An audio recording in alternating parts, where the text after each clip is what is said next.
ஜெய் ஸ்ரீ மாத்ரே நமக. ஜெய் குருதத், ஜெய் குரு பரசுராம். நமஸ்காரம். நான் கரூரிலிருந்து வல்சலா பணிக்கர், பிரசன்ன ஜோதிடர். இன்றைக்கி நம்ம 2024ஆம் ஆண்டு கூடிய ராசி பலன்கள் கடக ராசிக்கு எப்படி இருக்குன்னு பார்க்க போகிறோங்க. இந்த வருஷம் மக நட்சத்திரம் சிம்ம ராசியில் பிறக்குதுங்க. அதாவது மக நட்சத்திரத்தில் பிறக்குது. கேது உங்கள் ராசிக்கு கேது 3ஆம் இடத்துல இருக்கார். இந்த வருஷம் பிறக்கக்கூடிய அதாவது இப்போ திதி நட்சத்திரம் மக நட்சத்திரம். அந்த மக நட்சத்திரத்துக்கு அதிபதி கேதுங்க. இந்த திதி என்ன திதினா பஞ்சமி திதியில் பிறக்குது. காரணம் கௌளவ கரணத்தில் பிறக்குதுங்க. இந்த வருஷம் பிறக்கிற அன்னைக்கு கிரகங்கள்லாம் உங்களுடைய ராசியை பொறுத்த வரைக்கும் எப்படி இருக்குது அப்படிங்கிறத பார்க்கலாம். அதாவது லக்னத்துக்கு உங்கள் ராசி லக்னத்திற்கு 3ஆம் இடம், கடக ராசி கடக லக்னத்துக்கு 3ஆம் இடத்துல கேதுவும் 9ஆம் இடத்துல ராகுவும் இருக்குது. 10ஆம் இடத்துல குரு இருக்கார். அஷ்டமஸ்தானத்தில் சனி இருக்குங்க. அதே மாதிரி உங்களுடைய ராசிக்கு 5ஆம் இடத்துல சுக்கிரன் புதன் சேர்ந்த அமைப்பாக இருக்குது. 6ஆம் இடத்துல சூரியன் செவ்வாய் இருக்குங்க. இதுதான் இந்த வருஷம் 2024 பிறக்குது இல்லையா, அந்த டைமில் கிரகங்கள் உங்களுடைய ராசி அமைப்புப்படி கிரகங்களுடைய பொசிஷனுங்க. பொதுவாக இந்த வருஷம் எப்படி இருக்கும் அப்படின்னா, பொய் சொல்லக்கூடாது, பொதுவாக நல்லா தான் இருக்குது. உங்களுடைய இது மக நட்சத்திரத்தில் பிறக்குது. மகம்க்கு அதிபதி யாருன்னா கேது. மக நட்சத்திரத்துக்கு அந்த நட்சத்திரத்துக்கு அதிபதினா கேது. அவர் 3ஆம் இடத்துல இருக்கார். நீங்கள் முயற்சி பண்ணணும். அந்த கேது எங்கே இருக்காருங்கிறத பார்த்துக்குங்க. அது என்ன சொல்லுதுன்னா முயற்சி பண்ணணும்னு சொல்லுது. அஷ்டமத்தில் இருக்கக்கூடிய சனி உங்களுக்கு நல்லது செய்வாரா அப்படின்னா கண்டிப்பாக செய்ய மாட்டார். ஆனால் அதுக்காக நீங்கள் எதுவுமே செய்யாமல் இருக்காதீங்க, கவனமாக செய்யுங்க, அவ்வளோதான்.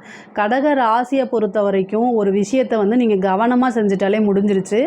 பொதுவாகவே சந்திரன் கடகத்துக்கு அதிபதி யாருன்னா சந்திரன். அந்த சந்திரன் என்னென்னா மற்றவங்களுக்காக, அதாவது ஒளி கொடுக்குது. அதுக்கு பதிலாக நம்ம ஏதாவது கரண்ட் பில் கட்டுறோமா? இல்லை.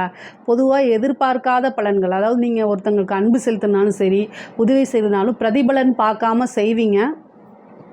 பட் ஆனால் நீங்கள் அவங்கக்கிட்டேருந்து ரிப்ளை எதிர்பார்க்கக்கூடாது. அப்படி பார்க்கும்போது கண்டிப்பாக மனசும் கஷ்டப்படும், எல்லாத்துலேயும் அடி வாங்குவீங்க.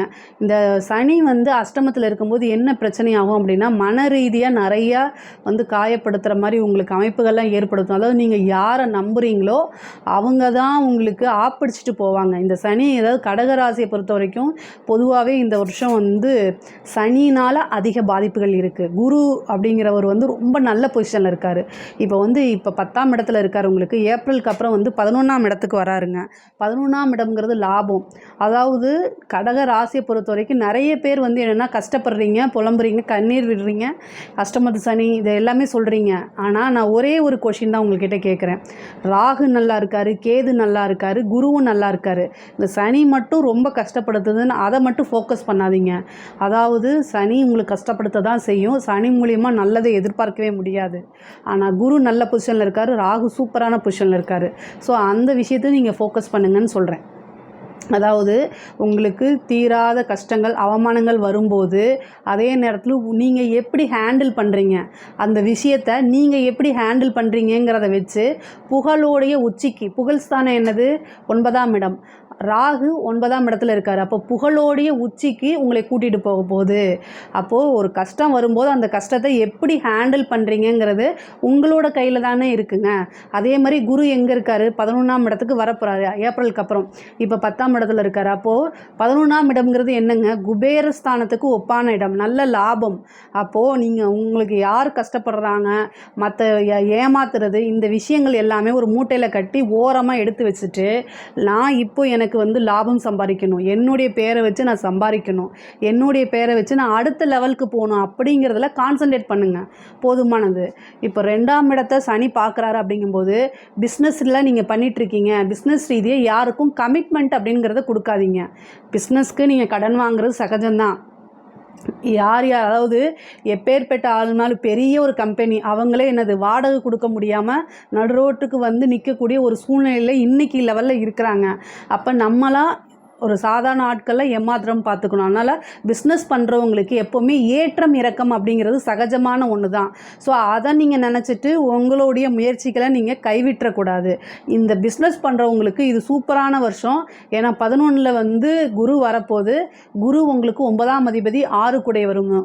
ஸோ பிஸ்னஸ் ரீதியாக நீங்கள் வாங்கியிருக்க கடன்லாம் என்ன செய்யலாம், அடைக்கிறதுக்கு உண்டான அமைப்புகள் இருக்குது. ஆனால் நீங்கள் முயற்சி பண்ணணும். நீங்கள் முயற்சி பண்ணுறது தான் இருக்குது. இப்போ இருக்கிறத காட்டிலும் இன்னும் கொஞ்சம் ஹார்ட் ஒர்க் பண்ணுங்கள். இந்த இது சனி என்னன்னா ரொம்ப சோம்பேறித்தனத்தை கொடுத்துருவாரு, மைண்டு டிப்ரெஷனை கொடுத்துருவாரு. அதுலேருந்து எப்படி வெளில வர்றதுன்னு தெரியாமல் இருக்கும். நீங்கள் அந்த கவலையெல்லாம் ஒதுக்கி வச்சுட்டு, நம்ம உழைச்சாதான் சாப்பாடு, நம்மளை நம்பி நிறைய பேர் இருக்காங்க அப்படிங்கிறதுல மனசில் வச்சுட்டு உங்களுடைய கெரியரில் நீங்கள் கவனத்தை செலுத்துனீங்கன்னா கண்டிப்பாக சக்ஸஸ் பண்ண முடியும். தொழில் ரீதியாக ரொம்ப அருமையாக இருக்குது. தொழில் ரீதியாக நிறைய மாற்றங்கள் இருக்குது. தொழில் ரீதியாக வெளியூர் போகிறது, வெளிநாடு போகிறது, அந்த அமைப்பு இருக்குது. உங்களுக்கு பார்ட்னர் கிடைக்கிறதுக்கு உண்டான அமைப்பு இருக்குதுங்க. திடீர்னு பார்ட்னர் கிடைக்கும். ஆல்ரெடி நீங்கள் பார்ட்னர்னால கஷ்டப்பட்டுட்டு இருந்தீங்கன்னா அவங்களோட விரோதங்கள், மனசுதாபங்கள்லாம் வந்து உங்கள் பிஸ்னஸை ஸ்ப்ளிட் பண்ணிவிட்டு தனியாக வரத்துக்கு உண்டான அமைப்புகளும் இருக்குது. குரு பார்வை வந்திருக்கு உங்களுக்கு. ஏப்ரலுக்கு அப்புறம் வந்து குரு பார்வை வந்து பார்ட்னர்ஷிப் அப்படிங்கக்கூடிய ஒரு ஸ்தானத்துக்கு வருது. அப்போ வந்து உங்களுக்கு ரொம்ப நல்லாயிருக்கும். புதுசாக பார்ட்னர் வர்றதுக்கு உங்கள்கிட்ட அதாவது திறமைகள் இருக்குது, ஐடியாஸ் இருக்குது அப்படின்னா, பணம் இல்லை என்ன பண்ணுறது அப்படின்னா ஏப்ரல் வரைக்கும் வெயிட் பண்ணுங்கள். பார்ட்னர்ஷிப் கிடைக்கிறதுக்கு உண்டான வாய்ப்பு இருக்குது. அது மூலிமா சிலருக்கு பேங்க்கில் லோன் கிடைக்குங்க. அந்த மாதிரி ஆப்பர்ச்சுனிட்டிஸும் வரும். சில பேருக்கு வந்து தள்ளுபடி ஆகும். லோன் வந்து தள்ளுபடி ஆகிறதுக்கு உண்டான வாய்ப்புகளும் இருக்குது. உத்தியோகத்தில் இருக்கவங்களுக்கு ராகு 9ஆம் இடத்துல வந்திருக்கு. திடீர்னு ப்ரொமோஷன் கிடைக்கும். திடீர்னு பதவி உயர்வு கிடச்சிரும். உங்களுக்கே ஆச்சரியமாக இருக்கும். வேறு ஒருத்தங்களுக்கு போக வேண்டியது சீனியாரிட்டியில் வேற ஒருத்தர் இருப்பார். அவருக்கு திடீர்னு ஏதோ ஒரு எதிர்பாராத மரணமோ அல்லது வேறு ஒரு அலிகேஷனில் மாட்டி அதுக்கு உண்டான ப்ரமோஷன்லாம் தடைபட்டு உங்களுக்கு அது கிடைக்கிறதுக்கு உண்டான வாய்ப்பு இருக்குது. இந்த 9ல் ராகு, சனி இந்த மாதிரி கிரகங்கள்லாம் வரும்போது வேறொருத்தங்களுக்கு போக வேண்டியது நமக்கு வர்றதுக்கு உண்டான ஆப்பர்ச்சுனிட்டிஸை எடுத்து கொடுப்போங்க. அது அவங்களாம் எப்படி கொடுப்பாங்கன்னு தெரியாத ஆனால் கொடுத்துருவாங்க. எனக்கு எப்படி கிடைக்கும் அப்படின்னு நீங்கள் நினச்சிட்டு இருப்பீங்க. திடீர்னு கிடச்சிரும். அதெல்லாம் நீங்கள் கரெக்டாக யூஸ் பண்ணிக்கணும். அதே மாதிரி கவர்மெண்ட் ஜாப்பில் இருக்கிறவங்களாக இருந்தாலும் சரி, ப்ரைவேட் ஜாப்பில் இருக்கவங்களா இருந்தாலும் சரி, கையெழுத்து போடும்போது கவனமாக இருக்கணும். ஏன் அப்படின்னா சனி அஷ்டமத்தில் இருக்குது. ஒருத்தங்க சொல்கிறத நம்பி அதே மாதிரி ஒரு விஷயத்தை நீங்கள் செய்யக்கூடாது. ஒரு கான்ட்ராக்டாக இருந்தாலும் சரி, இல்லை எந்த விஷயமா இருந்தாலும் சரி, மெயினாக அஷ்டமத்து சனியில் ஏமாத்துறது, பேர் கெட்டு போகிறது. நீங்கள் தப்பே செஞ்சுருக்க மாட்டீங்க, ஆனால் உங்கள் பேரை கெடுக்கிறதுக்குன்னு எங்கேயோ இருந்து ஒரு ராசா வருவார், அவர் கெடுத்துட்டு போயிடுவார். அதுக்காக நீங்கள் மன உளைச்சல் ஆயிடுவீங்க. இந்த மாதிரி விஷயங்கள் தான் உங்களுக்கு நடக்கும். அதை அவாய்ட் பண்ணிக்கணும். அதே மாதிரி வேலை ட்ரை பண்ணிகிட்டு இருக்கவங்களுக்கு ஒரு டைமுக்கு 2-3 டைம் ட்ரை பண்ணால் தாங்க கிடைக்கும். ஒரே டைமில் கிடைக்காது. நிறைய தடைகள், தாமதங்கள் எல்லாமே ஆகும். முயற்சி ஸ்தானத்துலேயும் கேது இருக்கார், அஷ்டமத்துலேயும் சனி இருக்கார். இவங்க 2 பேர்த்தோடைய பிரச்சனைகளும் உங்களுக்கு வந்து சேரும். அதனால் நீங்கள் ஒரு டைம் விட 2-3 டைம் ட்ரை பண்ணும்போது அதுக்குண்டான சக்ஸஸ் உங்களுக்கு ஆட்டோமேட்டிக்காகவே கிடச்சிரும். படிப்பில் ரொம்ப கவனம் செலுத்தணும். படிக்கக்கூடிய மாணவர்கள் வந்து படிப்பில் கவனம் செலுத்தணும். 5ஆம் இடத்தை வந்து சனி 10ஆம் பார்வையை பார்க்குறாரு. உங்களுக்கு மெயினாக வந்து என்னென்னா படிக்கக்கூடியவங்களுக்கு வந்து கவனங்கள் சிதறும் நிறையா. சனி அப்படின்னு பார்த்துட்டாலே அந்த இடத்த வந்து என்ன செய்யணும் அப்படின்னா ரொம்ப கேர்ஃபுல்லாக கவனமாக ஹேண்டில் பண்ணணும். கவனங்கள் அதிகமாக சிதறும். 5ஆம் இடம்ங்கிறது காதல் ஸ்தானம். ஏற்கனவே காதல் பண்ணிட்டு இருந்தால் அதுலேருந்து பிரேக் ஆகி உங்களுக்கு லவ்லேயும் பிரச்சனை வந்து படிப்புலேயும் வந்து நீங்கள் இது பண்ண முடியாமல் போகும். அதனால் பேரண்ட்ஸ் வந்து ரொம்ப இந்த கடகராசியில் இருக்கக்கூடிய குழந்தைகள், அதாவது படிச்சுட்டு இருக்க குழந்தைகள், காலேஜ் படிக்கிறாங்களே அவங்களுக்கு தான் முக்கியமாக அவங்க வந்து கரெக்டாக ஹேண்டில் பண்ணணும். பேரண்ட்ஸோடைய கவனங்கள் குழந்தைங்களுக்கு இருக்கணும். பேரண்ட்ஸ் தான் பார்த்துக்கணும். இந்த மாதிரி சூழ்நிலையில் குழந்தைங்க தடுமாறுவாங்க. அதாவது 18 வயசு ஆனாலும் அவங்க குழந்தைங்க தான். ஸோ அவங்க எப்படி நடந்துக்கிறாங்கங்கிறதெல்லாம் நீங்கள் கவனமாக இருக்கணும். மெயினாக வண்டி வாகனங்களில் போகும்போது இந்த சனியும் செவ்வாயும் அஷ்டமத்தில் சேரும். எப்போனா ஏப்ரலுக்கு அப்புறங்க. அந்த ஏப்ரல்லேருந்து ஜூன் வரைக்கும் ஒரு 45 டேஸுங்க. நீங்கள் வந்து என்னென்னா பொதுவாக வண்டி வாகனங்களில் போகும்போது கவனமாக இருக்கணும். அஷ்டமத்தில் சனி ராகு சேரும்போது திடீர்னு விபத்து ஆகிறதுக்கு உண்டான வாய்ப்பு இருக்குது. ஸோ அதில் கவனமாக இருக்கணும். ஒரு சிலர் வந்து வீட்டில் பெண்களாக இருந்தால் கூட வீட்டில் கேஸ் அடுப்பு பற்ற வைக்கிறது, சுவிட்சை ஆன் பண்ணுறது, இந்த மாதிரி விஷயங்களை ரொம்ப கவனமாக இருக்கணும். மருத்துவ செலவு வரதுக்கு உண்டான வாய்ப்புகள் இருக்குது. அந்த ஒரு விஷயத்தில் கவனமாக இருக்கணும். ஒரு சிலர் வந்து வழக்குகளில் வெற்றி கிடைக்குங்க. ஒரு சிலருக்கு திடீர்னு உயில் பிரச்சனை, சொத்து பிரச்சனை இந்த மாதிரி வந்து இதாக இருந்துச்சு அப்படின்னா அதில் எல்லாம் கிடைக்கும். அதே மாதிரி கணவன் மனைவிக்கு வந்து என்னென்னா இந்த வருஷத்தில் வந்து அதிகமான வாக்குவாதம், சண்டை சச்சரவுகள்லாம் வரதுக்கு அமைப்புகள் இருக்குது. ஒரே ஒரு விஷயந்தான், அட்ஜஸ்ட்மெண்ட்டு தான். இதுக்கு பரிகாரங்கள்லாம் கிடையாது. கடக ராசியை பொறுத்த வரைக்கும் எப்போவுமே வந்து அவங்களுடைய பார்ட்னர்கிட்ட வந்து அட்ஜஸ்ட் பண்ணி போகிறது தான் ரொம்ப ரொம்ப நல்லது. ஏன்னா 7 கூடியவரும் 8 கூடியவரும் ஒரே நபர் சனி தான். அவர் கொஞ்சம் முடக்கடியான ஆள். பொதுவாக கடகராசியை பொறுத்த வரைக்கும் உங்களுடைய பார்ட்னர் வந்து முடக்கடியானதாக இருப்பாங்க. அட்ஜஸ்ட் பண்ணி போகிறது ரொம்ப நல்லது. இது வந்து நான் காமனாக சொல்கிறது, எல்லாத்துக்கும் இது பொருந்தாது. விவசாயம் சார்ந்தவங்களுக்கு இது ஒரு நல்ல வருஷங்க. இந்த அஷ்டமத சனி இந்த மாதிரி விஷயங்கள்லாம் உங்களுக்கு பெருசாக பாதிக்காது. விவசாயத்துக்கு ஏன்னா கடக ராசியை பொறுத்த வரைக்கும் சனி வந்து விவசாயம் அப்படின்னா அது நல்லது செய்வார். ஸோ விவசாயம் சார்ந்தவங்களுக்கு இது ஒரு நல்ல அமைப்பாக இருக்குது. நீங்கள் என்ன உங்களுடைய நிலத்தில் பயிரிடுறீங்களோ அது வந்து அனுபவசாலிகிட்ட கேட்டு தெரிஞ்சுக்கிட்டு அவங்களுடைய ஆலோசனைப்படி பண்ணுங்கள். அரசியல்வாதிகளுக்கு அஷ்டமத சனி நடந்துட்டுருக்கு, அதனால் ரொம்ப ரொம்ப கவனம் தேவை. எல்லோரும் மாட்டி இருக்கிற பதவியும் நீங்கள் தொலைச்சிடாதீங்க. கடகராசிக்கு வந்து பொதுவாகவே அரசியல் ரொம்ப நல்லா வரும். கடகம்னாலே அரசியல் செய்ய பிறந்தவங்கன்னு அர்த்தம். அவங்களுக்கு ரொம்ப நல்லா வரும். பட் ஆனால் இந்த அஷ்டமத சனியில் ஒவ்வொரு விஷயமும் பொறுமையாக கவனமாக இருக்கணும். இல்லைன்னா அப்படியே மக்கள் மத்தியில் உங்களுக்கு நல்ல பேர் எல்லாமே மாறி கன நேரத்தில் மாறிடும். பேர் கெட்டு போயிடும். அப்புறம் நீங்கள் ஃபீல்டு ஒர்க்கு போகும்போது மக்களுடைய ஆதரவு உங்களுக்கு கிடைக்காம போயிடும். கடகராசியில் இருக்கக்கூடிய அரசியல்வாதிகள் ரொம்ப கவனமாக இருக்கணுங்க.